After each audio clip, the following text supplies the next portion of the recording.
Never ready, light it up. Let it breathe, let it show. Art is never really ready if you never let it go. Christian Navarrete to bring new stars in view. The names you don't know yet, but soon enough you will. It's the Never Ready Podcast.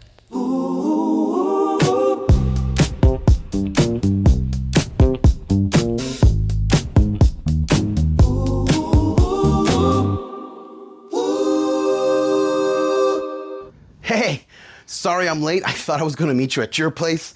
I mix that up all the time. Hello again. My name is Christian Navarrete and welcome to the Never Ready Podcast. I have with me today a good friend of mine, director, YouTuber, TikToker, father, and associate clinical mental health counselor, Michael Iorg. Michael, welcome to the show, my friend. Sorry, my hand's a little sweaty from the running, but I'm sorry, I know. How are you, man? I'm doing great. Yeah? I was thinking of, I was like, man, I don't know what to talk about. I'm not ready. And never ready. Right? It just works out. It writes itself, right? Yeah. So I'm just here. I'm excited to see where this goes. Well, good. Me too. I've got some questions for you, so Cool. We'll see how that goes. I mean, first of all, are you from St. George? Originally? Born in northern Utah, moved to southern Utah in '94, summer of '94. Okay. And then I went to my senior year of high school at Hurricane. Good old Hurricane High School. High school, okay. Yeah. Now I like to say Hurricane because it's fun. It is. Hurricane, good old Hurricane. Been here ever since. I love it. I was going to say, it's funny that we didn't run into each other because '94 was the year that I also moved from California here. Oh, but I didn't know that. that's why it didn't work out, because you were in Hurricane and I was in St. George. We were about 20 minutes apart. So, but, Yeah. you know. And back then it was worlds apart. It was a lot longer. There weren't all the corridors that there are now, the freeways, the different entrances and exits that they have made in the last like 7 or 8 years. Yeah. It's ridiculous. Another thing, before we get to it, is that I did end up meeting you in college back around 99, 2000. Yeah, 99, right? 2000. And you were doing a lot of theater back then. I was actually in Eric Young's film class. They had just made a program. I think it was the very first year, and I ran into you because we were audition. I auditioned for something. You did. You auditioned for one of our very first shorts that director Ben Hunt had commissioned me to write. We were trying to get like our footing, and there was a Ron Maddock who was our cinematographer, and I think we all kind of ran into each other, and you were in the very first film my very first failed attempt at making a movie. Nice. Cadre Vengeance. You were there, and you were amazing. Your name was Michael, and I already had a character named Mike, and that word association sort of stuck with me. And a lot of things that I write when I have you in mind, I want to just write you as Mike or Michael. Works for me. Not that not that you couldn't differentiate between another actor's name and yourself, but we're gonna get to a lot of things on the road. But I'd like to start off with your love of theater, because as I was doing research for you, I came across so many different things. The very first thing I remember seeing you while we were in college was a condensed version of Shadows and Fog. Were you not in that one? No, I don't think I was in that one. You weren't in that one? Which one were you in? Were you in the Glass Menagerie? No, back in 2000, 99, 2000, I was in, so long ago. It was I think I was in All My Sons, but I had a very small part. I was in a show called Greetings that was really fun. Okay. I was in a show called The Rainmaker. I was Romeo in Romeo and Juliet. That was so in The fun. Rainmaker, was that the one that's based off of the Michael Grisham book? Or I might have gotten the wrong No, it's this family that, man, I haven't thought about this show in a long time. It's this family that lives on a farm. Okay. And there's a drought, and a con man comes to town and falls in love with the daughter. Oh, interesting. And he's a con man, and Right. he says that he can make it rain. Make it rain, right? Like maybe impregnate the clouds with water or something, right? Yeah, but And that's one of the first things you were in there? yeah, one of them. I don't even remember the part that I played. I think I was a neighbor. Okay. or something. I did a couple show. I did like Something that was off some of student projects. Yeah. I remember being in one with a guy named LJ. I can't remember LJ's last name, but Lanny Langston was part of that one. Okay. And Lanny, I don't even remember, but LJ wrote it, and I was dressed in silver, and I had silver makeup, and I was an alien. Oh, that's cool. Man, I wish I'd have seen you in that one, because that sounds like a really like. But I don't fun- even remember what it was. You don't remember who it was? Mm-mm. All right. Well, so that was long ago, but even in the last 7 or 8 years, you have been in a lot of things, but I can't confirm all the roles. So I thought maybe you could help me. I know that you were in The Wizard of Oz and you played the Tin Man not too long ago. What year would that have been, you think? That was 2-3 years ago. That was 2023. 23? Maybe 2024. 9 to 5? I was in 9 to 5. Who were you in 9 to 5? Oh my gosh, I was Joe. My Joe? character's name was Joe, and I was last minute. A last minute replacement? Yeah. Wow. How did that come about? The person that was going to play Joe dropped. They just And so Venny, or who was it that? It might have been Christine France. Okay. Said, "Hey, we need somebody," and I think you'd be good for the part. for the part. That's cool. So I said, She's a "Okay." homie. Christine France. I like her a lot. He did chess. And I missed chess, and I felt so bad because That's I all really right. wanted to see that one. So you can see that on my YouTube. Channel, yes. I was Nikolai. I was Russian named Nikolai, Nikolai the Russian. and that was a fun one. Something Rotten. Something Rotten. I was Tom Snout. That was Something Rotten was a fun show, and relatively small role, Yeah. but that's okay. There are no small roles, Michael. That's Mara.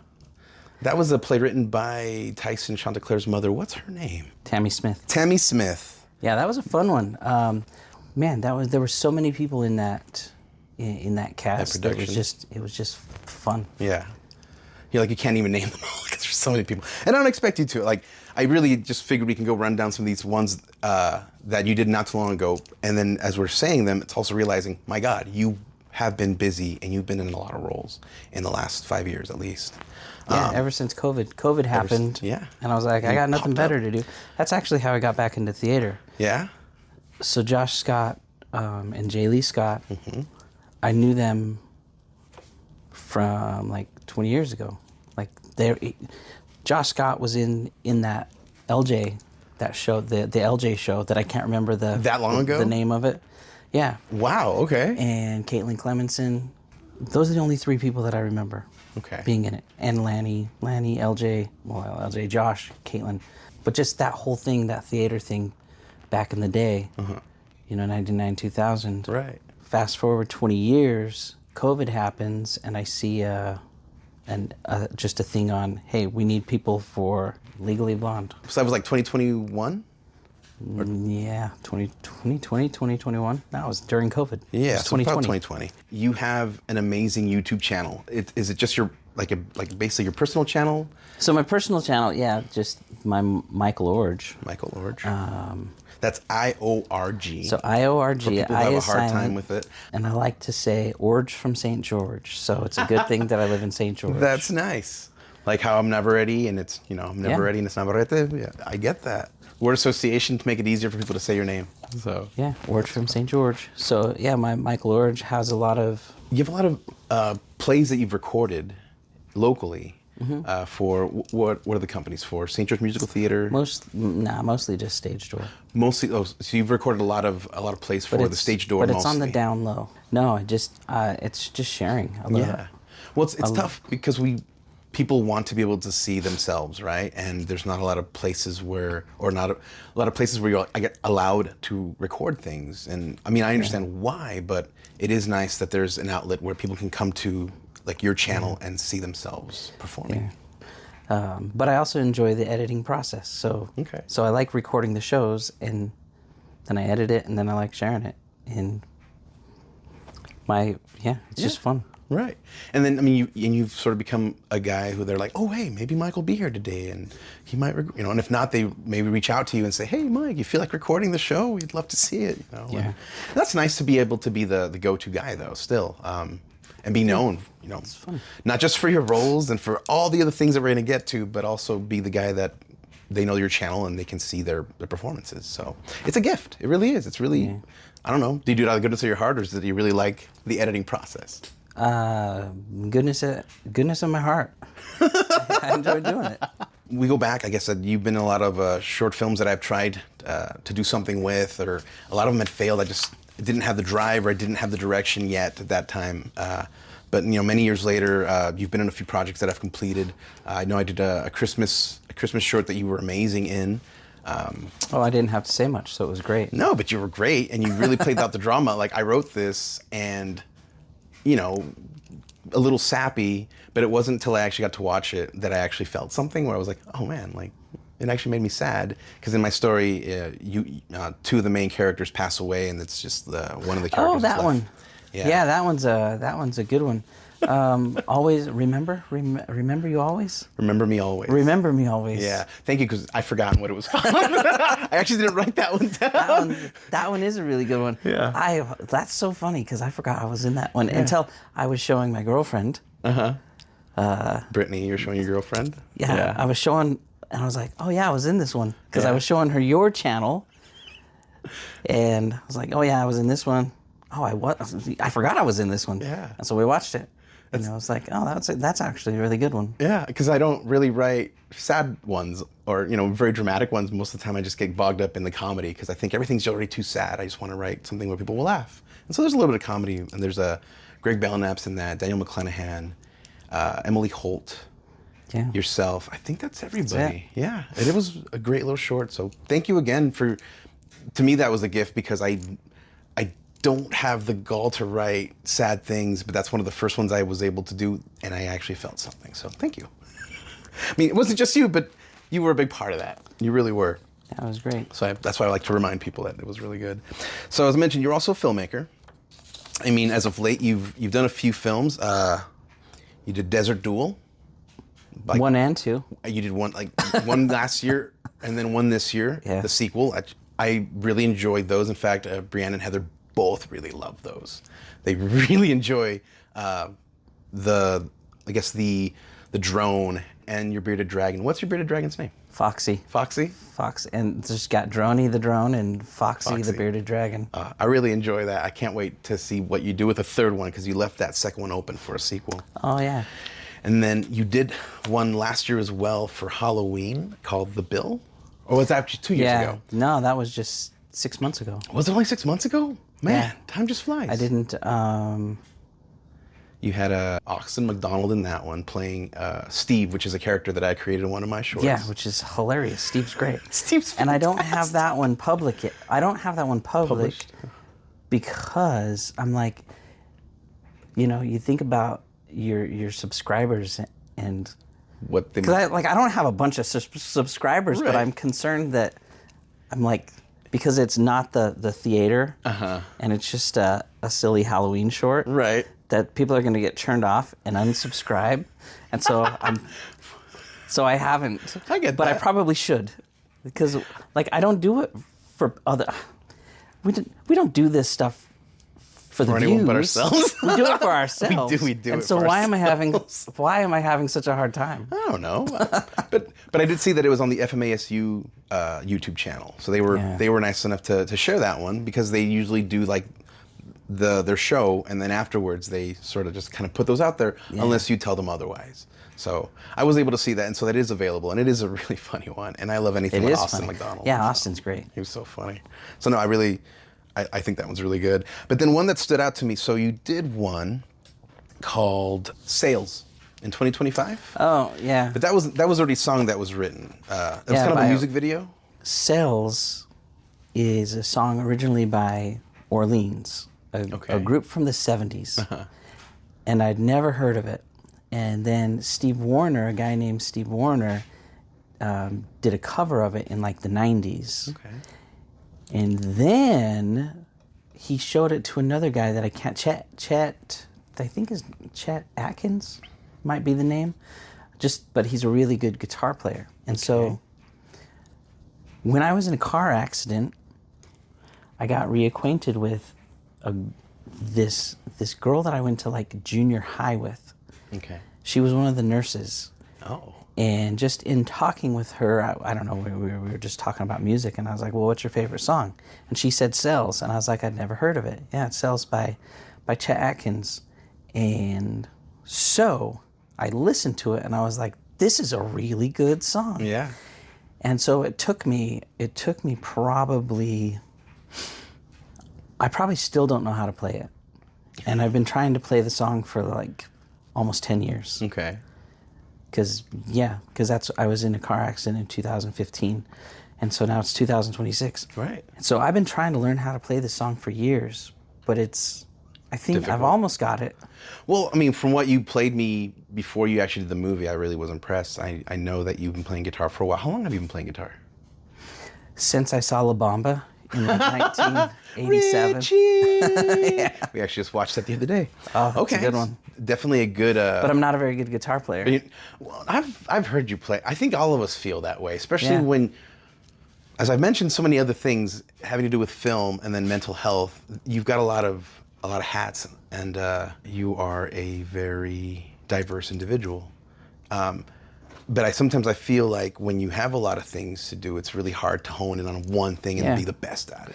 It's But you're actually really good at guitar, but I don't think you'll ever see that of yourself. But I get to listen to it, and I actually get to appreciate that you actually are really good at it. yeah, it's fun. But you're playing ukulele more recently. Yeah, just for fun. Yeah, good. Have you played, is there anything that you're like, oh, I learned this particular song from start to end? Oh, I have the hardest time learning songs from start to end. Really? Yeah,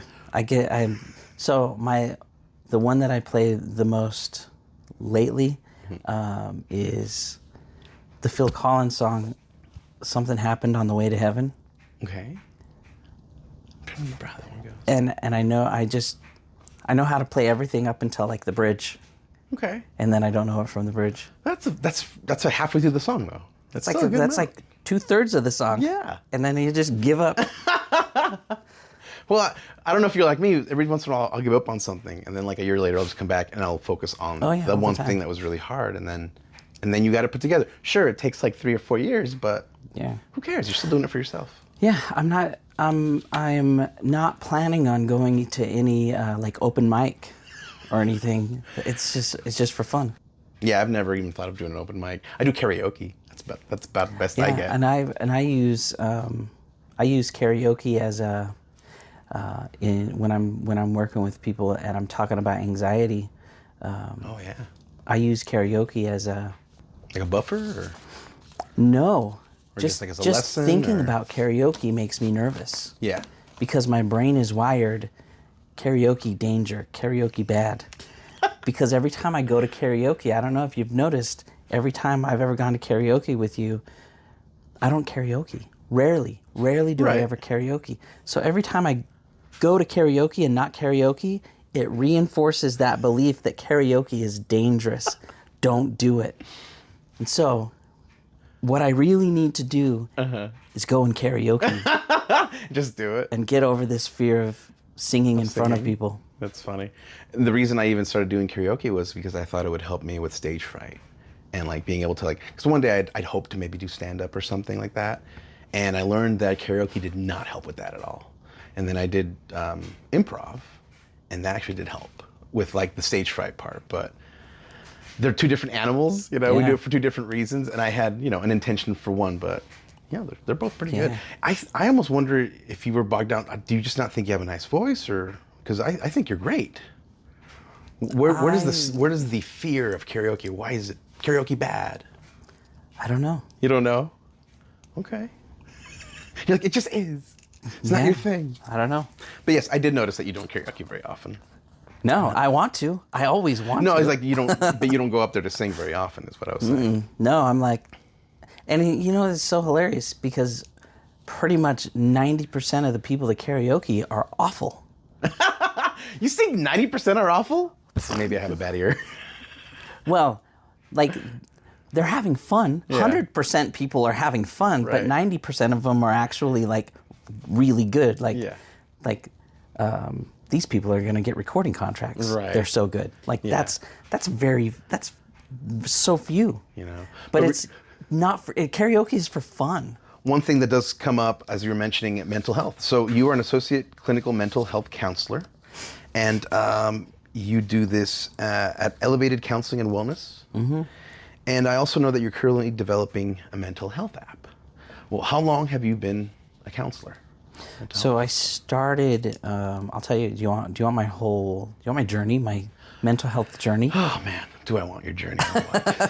We've only got an hour to kill, so yes. So I was pretty. I was a raging alcoholic. Okay. For a period of time, and went to the doctor for a physical, and in the PHQ, physical health questionnaire, in it was like, do you think you have a problem with alcohol? Would you like to talk to anybody about it? And I was like, yes. And so I talked with a guy named Ari Mendez, and this was in August 2017. And in talking with him, I don't even remember what we talked about. It was like a 45-minute session, and he's like, Mike, I'm going to ask you to do one thing. Can you go to AA? And I was like, well, I've tried AA in the past, it didn't work. And he's like, that's okay. Can you just go to AA 2 times a week, and I'll see you in 2 weeks. And I was like, yeah, I can do that. I didn't go to AA. I had the worst bender of my life. Instead. So September 9th, 2017, I wake up, and that was it for me. That was my rock bottom. And so fortunately, I had enough to keep me busy Saturday, Sunday, Monday, Tuesday, and then I saw him again on Wednesday morning. I think it was the 15th, September 15th. So I saw him, and I was like, I didn't go to AA once, and he's like, and I basically told him AA wasn't going to work for me. Right. And he's like, Mike, that's because you're listening with this. You need to listen with this. Okay. And so I was like, okay, I can do that. So I went to AA that night. It just stars aligned. Usually I had my kids Wednesday night. Right. So, and I went to AA instead. Okay. Because their mother decided that, I don't know, I don't even remember why she had them that night. Okay. I went and I heard this. This guy was telling his story, because if you've ever been to AA, it's a lot of people sharing their experience. Right. And he said, this person told me, and I'm not going to use their names because I don't want to do that. But he basically said, he told me AA is not going to work for you. And he's like, what do you mean AA is not going to work for me? And I said, and then the guy said, you got to work for AA. So I had literally just said that morning, AA doesn't work for me. I go to AA that night and I hear that story, and I was like, duh. It's like, it just connected. Because I need to do the work. Right. And then the next morning, I was like, if you've ever gone to something where you just felt so good afterward, that's how good I felt, that I wanted to go again. So I went the next morning to another group, and I heard this, and I had heard this so many times. You got to put your sobriety first. Everything. If you put anything in front of your sobriety, you will lose everything. And it finally made sense. So, like, I got to not only listen, with my brain, but I got to listen with my heart. Right. I got to do the work. Yeah. And I got to put it first. It's a lot of work. And And then one day at a time. I'm a big one day at a time kind of person. Anyway. But that's the realism of it. So I was a massage therapist for years and years and years and years and years, and I'm still a licensed massage therapist, but I just don't work as a massage therapist. So I'm giving massages, and I'm like, man, I want to do what Ari did. He just says my therapist's name is Ari, and I was like, I want to be there for people the way he was there for me. I don't even remember anything really that we talked about in all of our sessions. I remember some key things. I remember some very important things. Yeah. But it was just, he just happened to be the right person at the right time to say exactly what I needed to hear. Right. And so I was like, I want to be that. So then That's I good. went to, pursue a master's degree. To do what he did. He inspired you to help others as well. Once you Yeah. figured out that you weren't, I guess did you just feel like you were beyond help? Literally 2 weeks before my last drink, I had I said, I remember I was like super hungover and I was driving to work and I was just like, well, this is it. I'm an alcoholic. I'm going to die an alcoholic. I'm never going to stop drinking. Right. Because I was like so at rock bottom. I was like, felt so bad about myself. 2 weeks later, I had my last drink. It was, Good. yeah, it was crazy. I'm glad you found a way out, because like that was to be honest with you, like that was a fear that I'd have, like I'm not a person that can be like, oh Mike, I want to be supportive of you in any way that I can, and at no point would I also like ever turn my back on you, like, your alcohol, because your alcohol didn't affect me. I mean, we'd see each other every once in a while, but you kind of kept that to yourself and you did these things by yourself. I didn't really see, or I didn't know you were drunk most of the time or anything, I had no idea. I mean, we do have one story going to Mesquite that we both don't remember much, but Oh, man. that's for another day. That was that was a night to not remember. Right? Hey guys, this is Christian Navarrete from the Never Ready Podcast. I wanted to take a quick moment today to tell you about my family's restaurant, Ernesto's Mexican Restaurant. That's right, located here at 929 West Sunset Boulevard, Suite 18 at the Phoenix Plaza in Little St. George. We've been serving the St. George community for over 30 years with some of the freshest ingredients my mother, Sylvia, personally selects herself to make sure that the food is made with lots of love and tons of care. Yep, we've been here for quite a long time, but if you're really, really lucky, you'll be served by my amazing cousin, Angie. Angie, let them know what days are we open? So we're open Monday through Saturday from 11 a.m. to 8:30 p.m. We've got lunch specials running every Monday through Friday, plus a full bar ready for whatever you're sipping on. Can't stay? Grab it to go or order directly on DoorDash. Need a suggestion? Well, my friend Natalie swears by the steak nacho fries. What a time to be alive. So if you're in the area and craving some amazing Mexican food, come try us out. We'd love to see you. Ernesto's Mexican Restaurant, located at 929 West Sunset Boulevard, Suite number 18 in St. George, Utah. You can call us directly at 435-674-2767. You had a counselor who talked to you and inspired you to get your master's and do the same thing. And yeah, we did forget to mention that you did massage therapy for many years, and that you said through the massage therapy you did what you While I was massaging people, I just, you have a tendency, your brain, if you've ever, any massage therapists. Kind of like a bartender?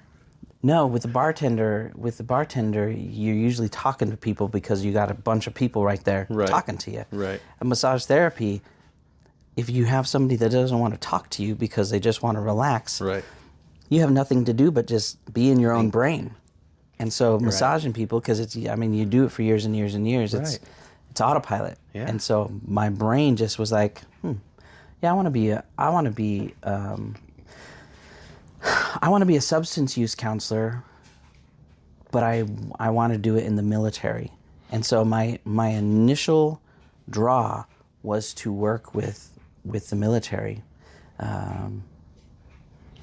Because you've already been involved with the military for many years. When I knew you, when I first met you, you were already in the Marine Reserves. Yeah, Marine Reserve from December 94 to December 2002. Wow, I didn't know it was that long. And then after that, you went to the National Guard. I went to the National Guard in 2008, and then got out in 2015. Wow. You've been involved for many years in one facet or another with the armed forces. I can definitely understand where you wanted to take something that you're going to learn and then apply it to the armed forces. My experience in the Marines, I got out when I was like 25. I joined when I was 17. I got out when I was like 24 or 25. I can't remember. And then maybe I was even younger. But it doesn't matter. When I was in the National Guard, I did some active duty while I was in the National Guard. And that was when I really started drinking. I really started drinking heavily. Okay. Wow.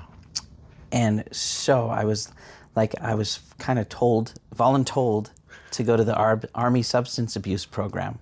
So ASAP in the military. I don't know if that's what it still is, but I had some pretty cool people there that were like the counselors, and I was like, maybe I could do that, something like that, because that'd be a pretty cool job. Yeah. But that's my hope. That was before you had gotten your. Well, I still want to do that. I still want to do that, but I need to be fully licensed. Most of the jobs that I see are for social workers, and I'm not a social worker. I'm a clinical mental health counselor, and the only difference is a little bit of the schooling and then the name. But social work is more big program type stuff. But whether you're a licensed marriage and family therapist, clinical mental health counselor in Utah, but a licensed professional counselor anywhere else, or a social worker, we all use the same kind of stuff, the same kind of tools.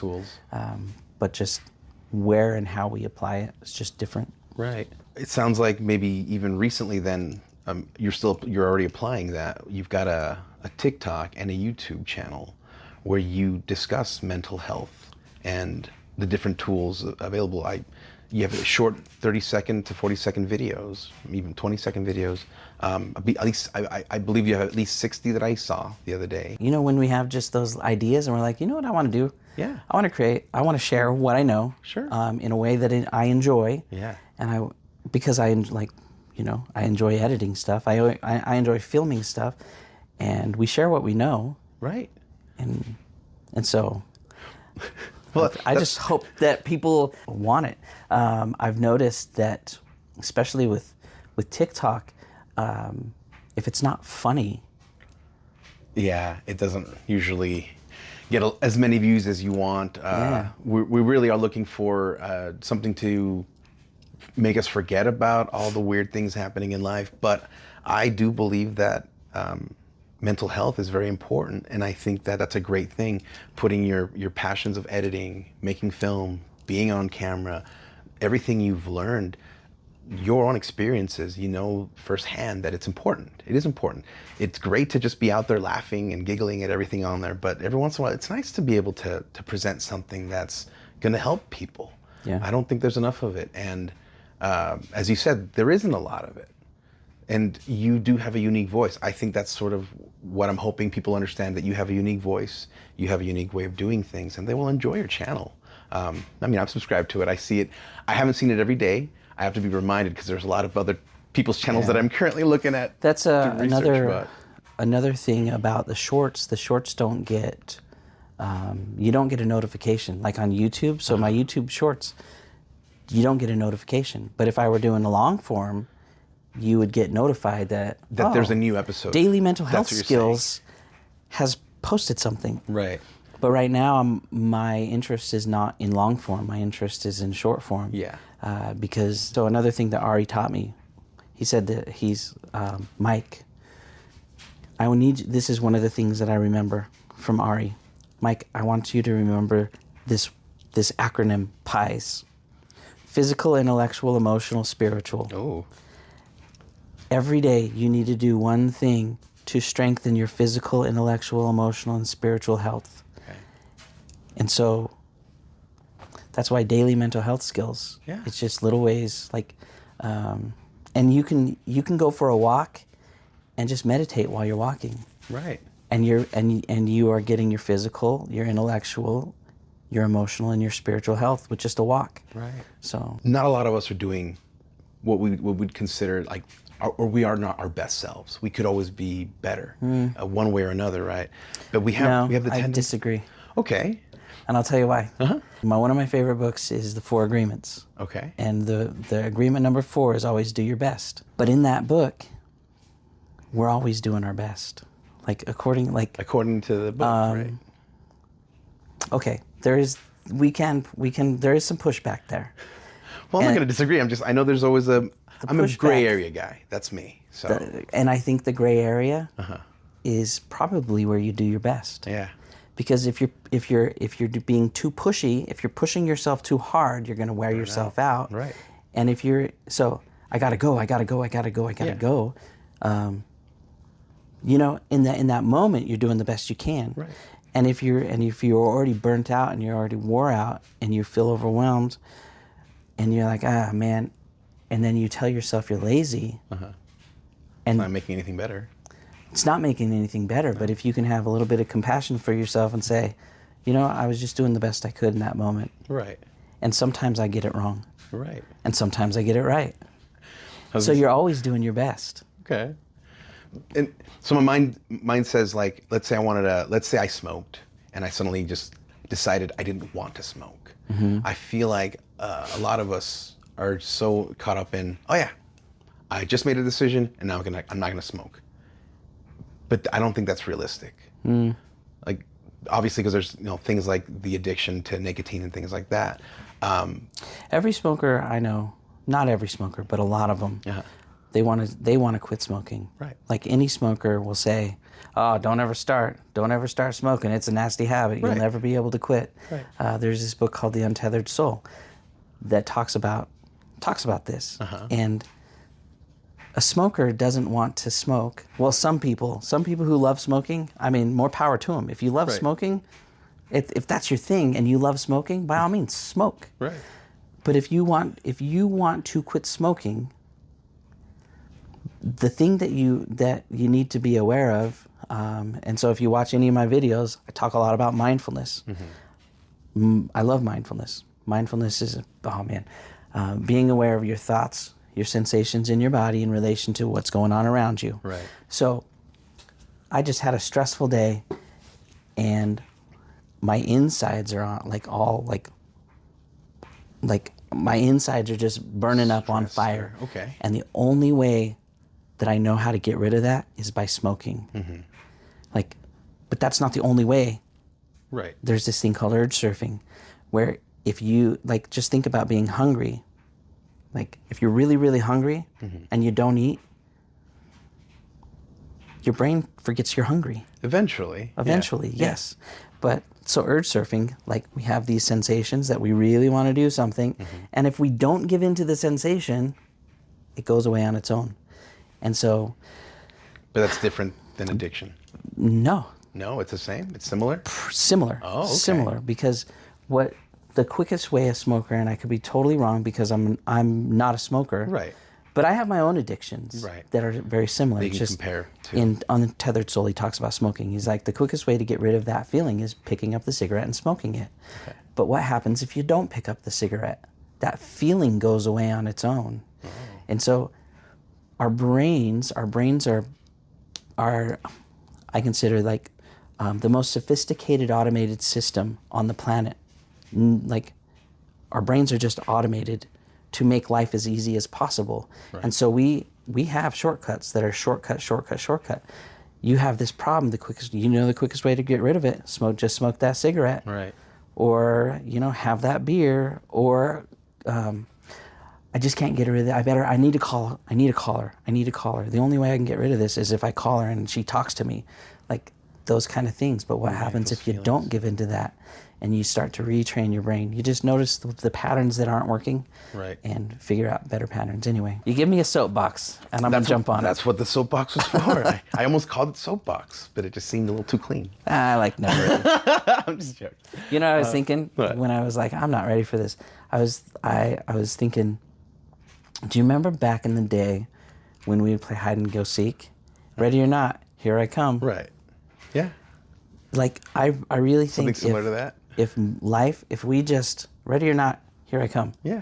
Like one of the things that I say often, whether I'm ready or not, I'm just going to show up and see what happens. Right.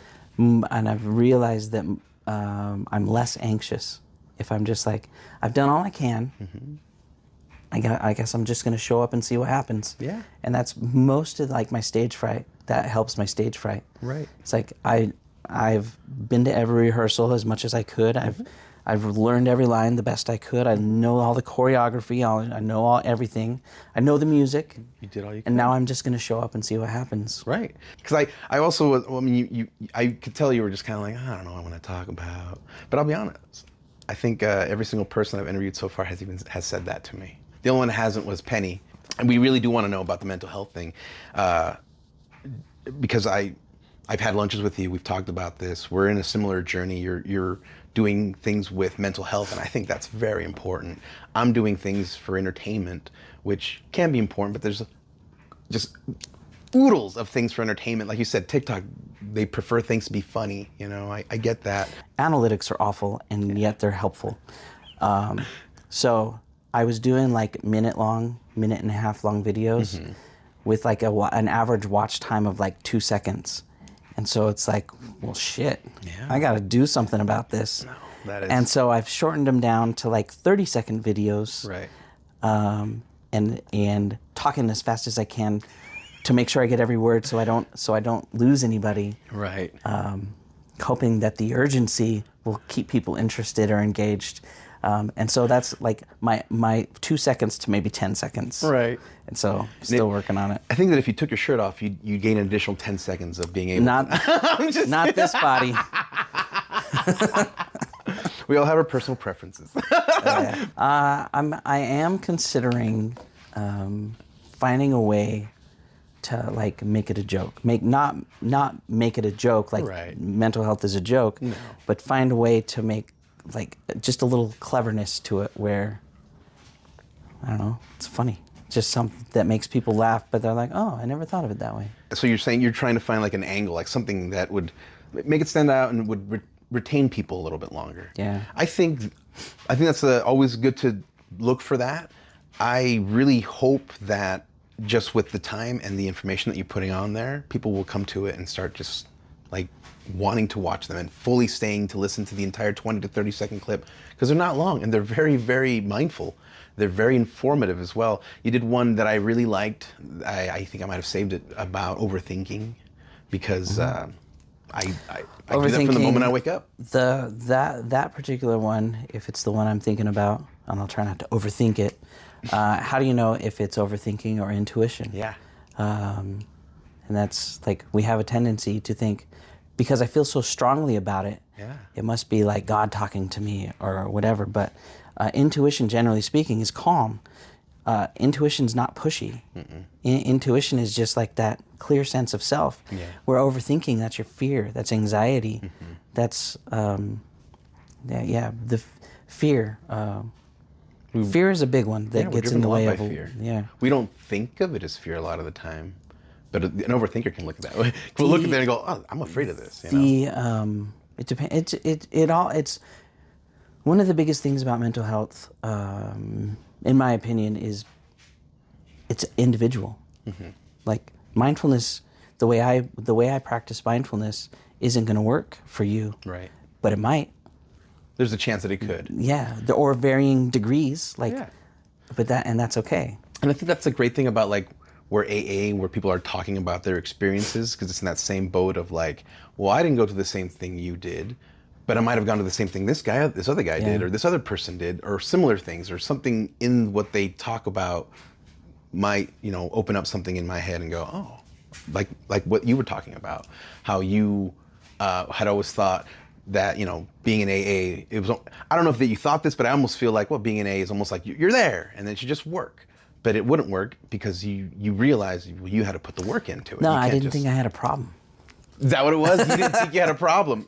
Yeah. I love that. I didn't think I had a problem. That's hilarious. I didn't think I had a problem until I knew I had a problem. Okay. And then I no longer thought I had a problem because I knew I had a problem. So do you think that's a lot of the thing too? A lot of people just because you see movies or people that say, I don't have a problem. I don't have a problem. One of my favorite realizations that I've had about myself and about life, and I might have shared this with you before, because when people say, oh man, I wish I would have learned this 10 years ago. Yeah. Geez, if I had learned this when I was 18, right. Like all of that kind of stuff. And what I believe is that anytime you have one of those thoughts where you're like, man, I wish I would have known this sooner, that is just a clear indicator that you're learning exactly when you need it, because your mind's open to it, your heart's open to it. Right.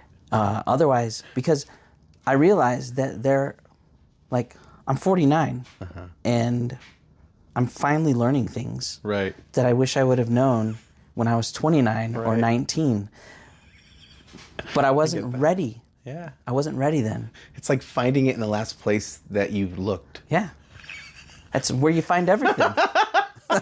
So one of the things about mindfulness, and why I think mindfulness is so important, because your brain shuts down if you're dysregulated. If you're emotionally dysregulated, and I should be more clear, and I talk about this all the time.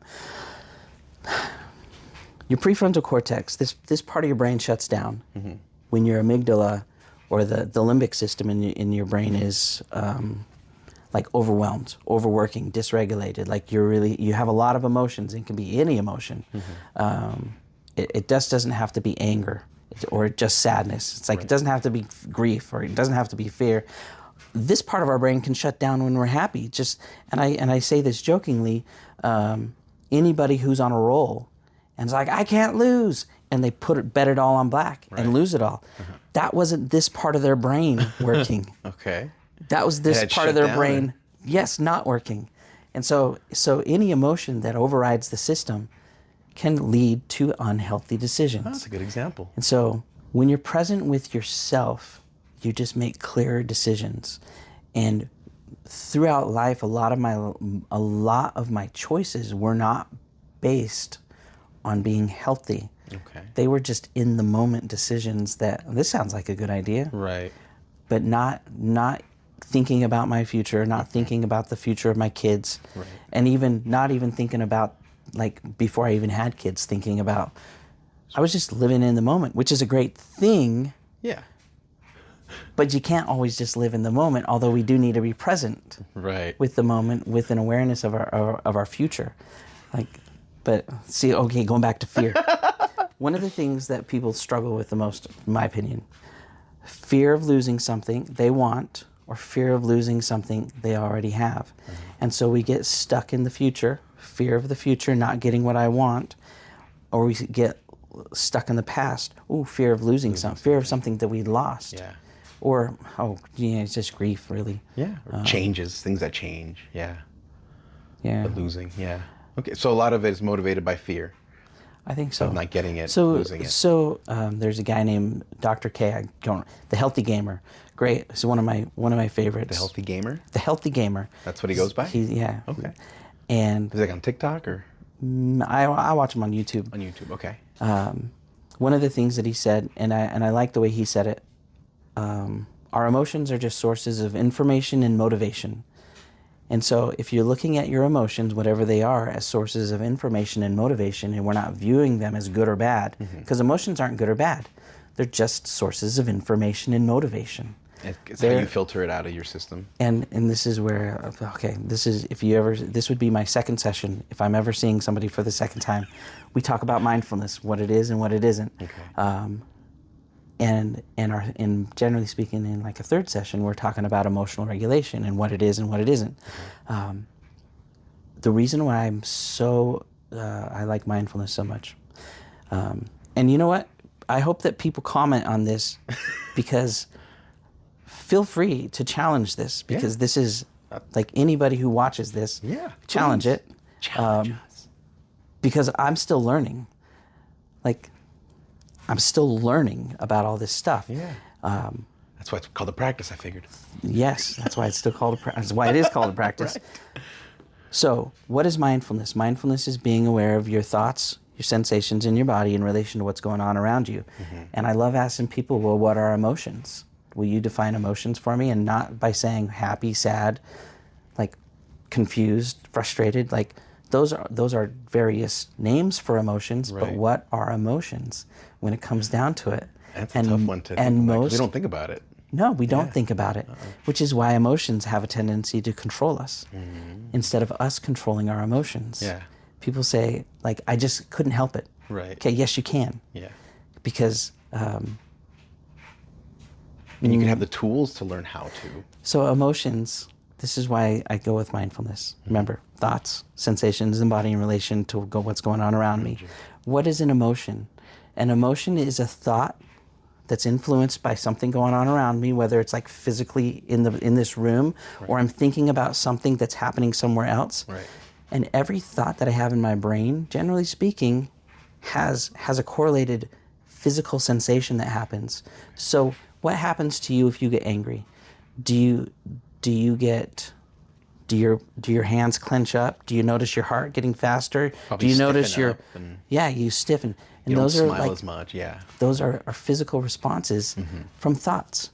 So why is mindfulness so important? Because it helps us regulate and be aware of our own emotions. Right. And how we look, because like I must look crazy right now, But that's the How I could act. That's the act this concern about, like, if you're acting, that's one thing. Right, But if right. you're just being a human being, who cares what anybody thinks? Right. It's not about, you're not doing it for them. Right. It's about, how do I want to show up as a human being? Yeah. How do I want to, like, one of my favorite things to ask men who are fathers and husbands, okay, what kind of man do you want to be? Oh, and this is my Justin, my basically mentor and clinic director.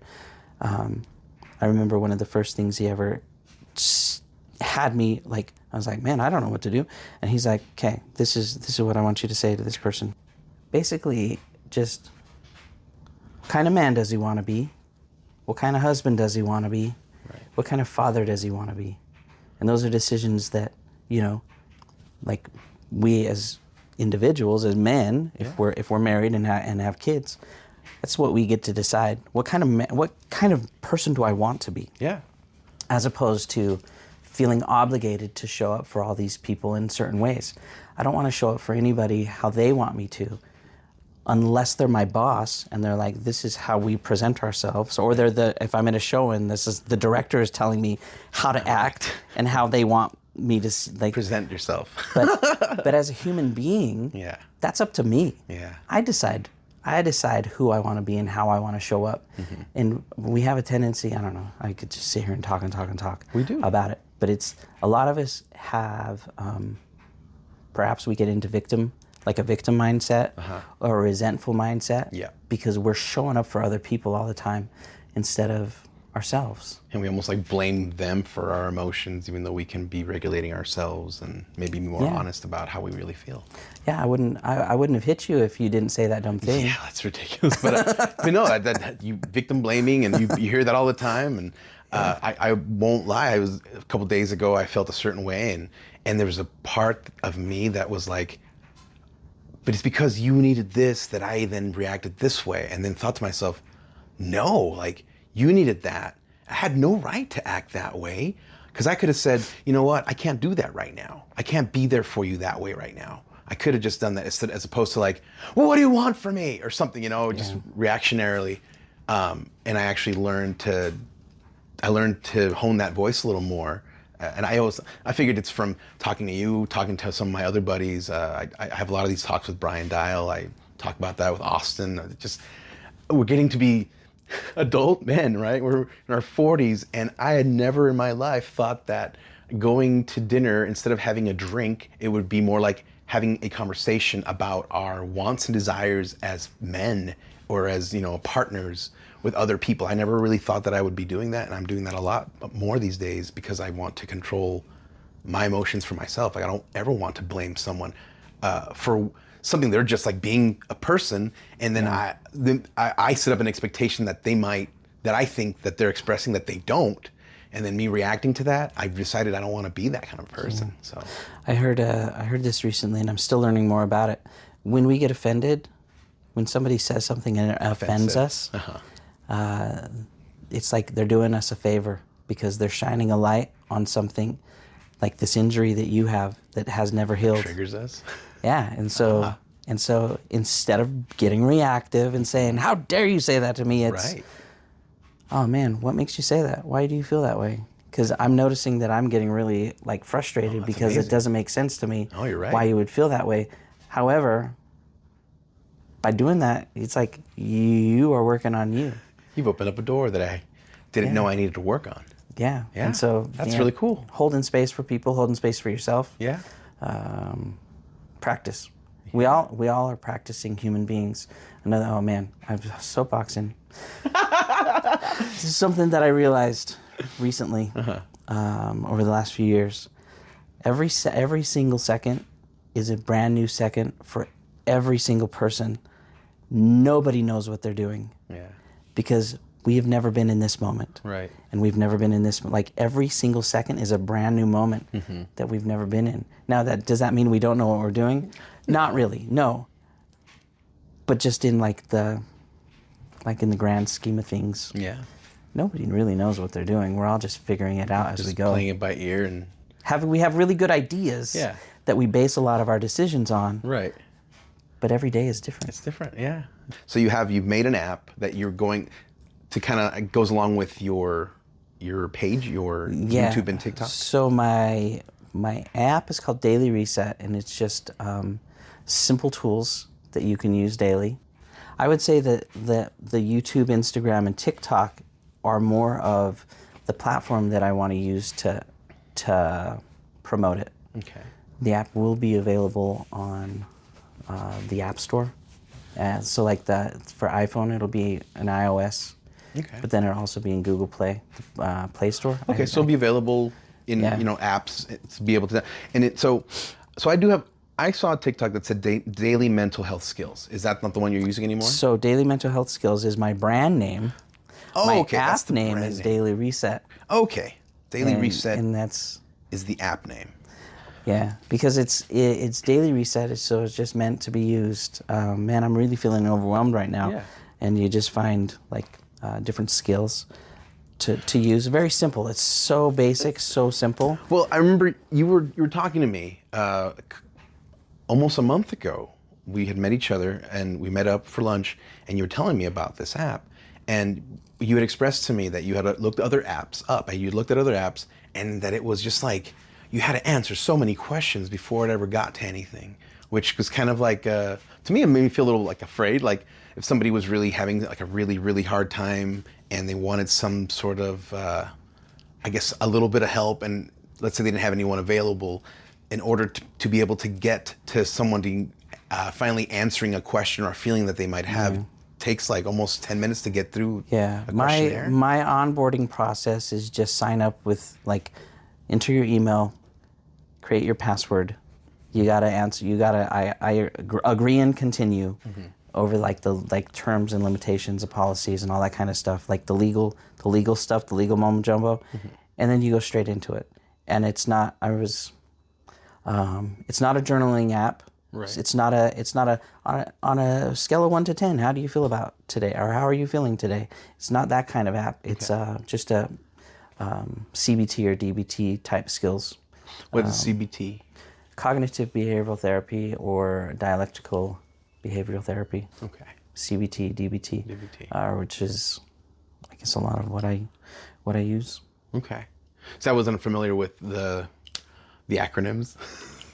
That's okay. I was like, I don't know. And even in the app, anyone else who might need. Even in the app, it doesn't say anything about CBT or DBT. But so what? Because I'm going to be left like, I don't know what that was, and I could just fake it. But what is CBT?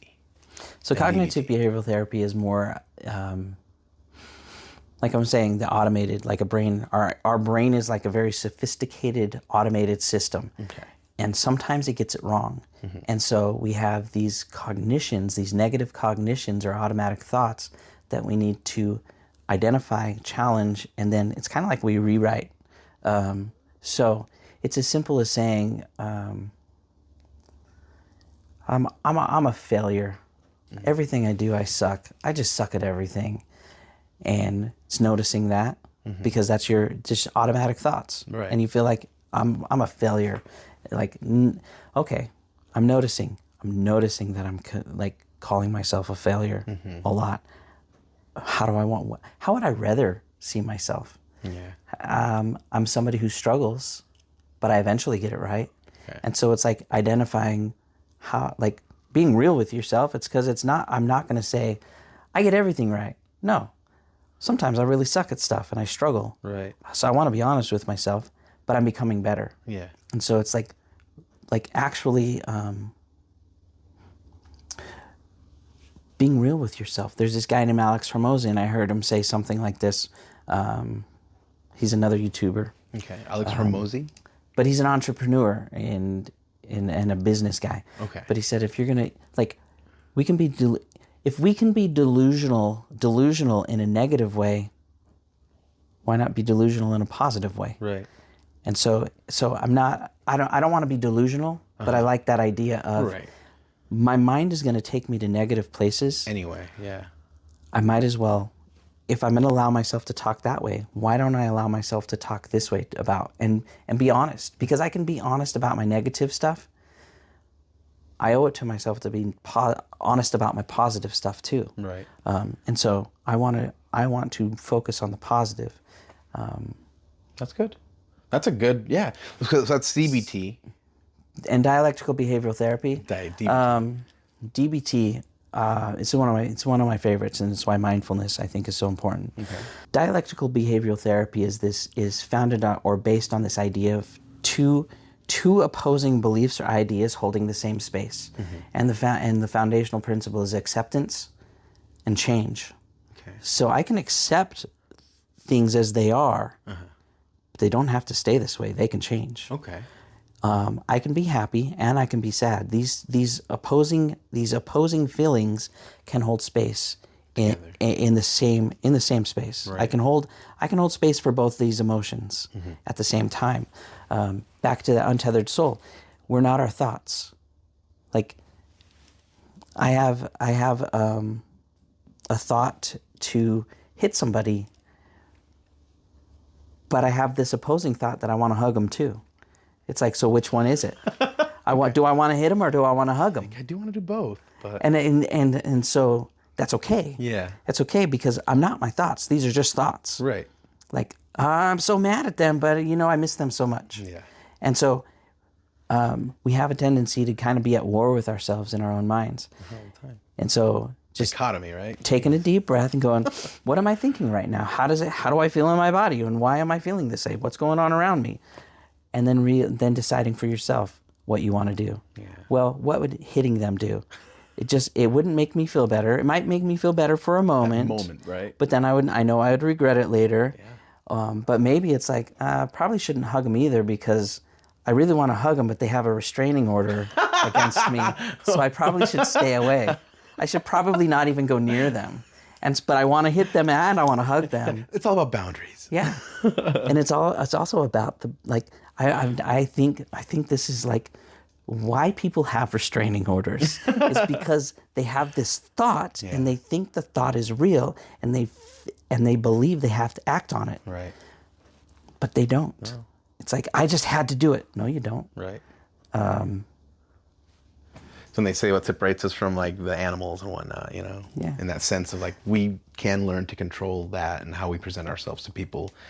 They're feral and they're hunting, like I wouldn't say they don't know any better, but they're animals. So yeah. I can see that. Yeah. It's, the devil made me do it. So what is your Instagram handle?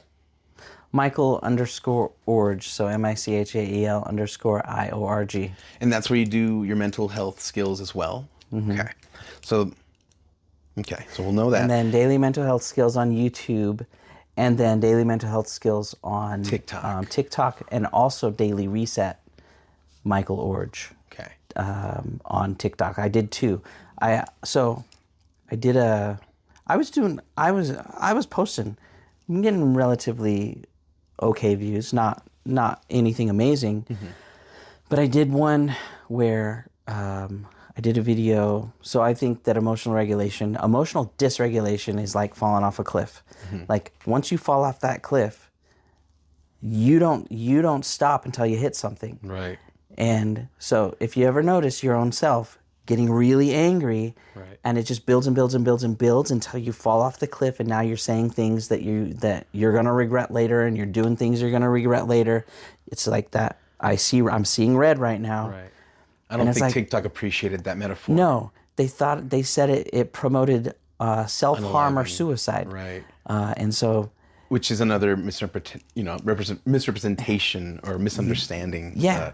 And so, because what's funny is I just repackaged it, same content, and posted it again. It was just fine. It was just fine. They didn't flag it. So there was something about maybe my thumbnail that promoted self-harm or suicide. At least their AI picked it up as that. Their algorithm. And so ever since then, I got suppressed. And so now my TikTok views, I'll get lucky. I'll be lucky if I get 10 views. And that's just from my sister and me. And then a couple other people. Well, I know you'll be seeing at least 3 more views daily from this point forward. But my other TikTok, the Daily Reset Michael Iorg, that I just started like 4 days ago. That one, I've done it. I've done a little bit more of a different approach. Okay. So instead of using Revit.ai, because I had a few people say that they didn't like the AI voice, so I was like, well, I want it to be my voice eventually. We want it to be so your I started voice. doing my AI voice. I started doing my voice, and then I was like, I'm tired of seeing these stock videos because it's the same stock videos over and over and over. Right. I might as well just have it be me. And this is about the same time that TikTok started not putting, like, the only way that anybody would see it, any of my videos, is if they went to my page and clicked on it. Because it wasn't showing up in anybody's For You feed. Yeah. The FYF. So talking with a couple of people, and they're like, well, you should probably just start a new TikTok. Yeah. And so I did. And so my new TikTok, I record it with my phone, like this, record it with my phone, and then I upload it straight to TikTok. Nice. And that's the is that Daily Reset? Daily Reset. Okay. So my other one is Daily Mental Health Skills, and then my new one is Daily Reset, Michael Iorg. On TikTok and on YouTube. YouTube Daily Mental Health Skills. YouTube is Daily Mental Health Skills for Mental Health. Okay. Michael Iorg, just my name, is all of my like more entertainment stuff. Okay. Well, I'm going to put all these links in the show notes so that anyone can listen to the podcast and click on it and get sent directly to you. I think that'd just be kind of a nice, easy way for them to find it, besides having the information right here. So, perfect. Yeah. Awesome, man. It's fun. Well, this has been another amazing episode of the Never Ready Podcast. I'm your host, Christian Navarrete. Again, we have with us Michael Iorg, a man of many hats, producer, actor, director, writer, associate clinical mental health counselor. Which I should be fully licensed in the next couple months. So I won't be an associate. I'll be just a fully licensed clinical mental health counselor. All right. Wonderful. That's good to hear. When did you say that's going to happen?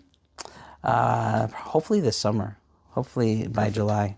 So by the next time that we do another follow-up, because I'm going to do a follow-up with you, we'll have your app, you'll be licensed, and then we'll see where we're at. Yeah. Well, hopefully by the time you publish this one, the app should be ready. Wow. That'll be pretty soon. So it should be in the links. Yeah. All right. Well, thank you guys so much for joining us. Have a great day. Never ready, light it up. Let it breathe, let it show. Art is never really ready if you never let it go. Christian Navarrete to bring new stars in view. The names you don't know yet. But soon enough you will. It's the Never Ready Podcast. The Never Ready Podcast, created, hosted, and edited by Christian Navarrete. Executive produced by Brian Navarrete and Heather Miller. Theme song developed by Michael Iorg and Austin McDonald with lyrics by Christian Navarrete. Check us out on Spotify, Amazon Music, iHeartRadio, and YouTube. Copyright 2026.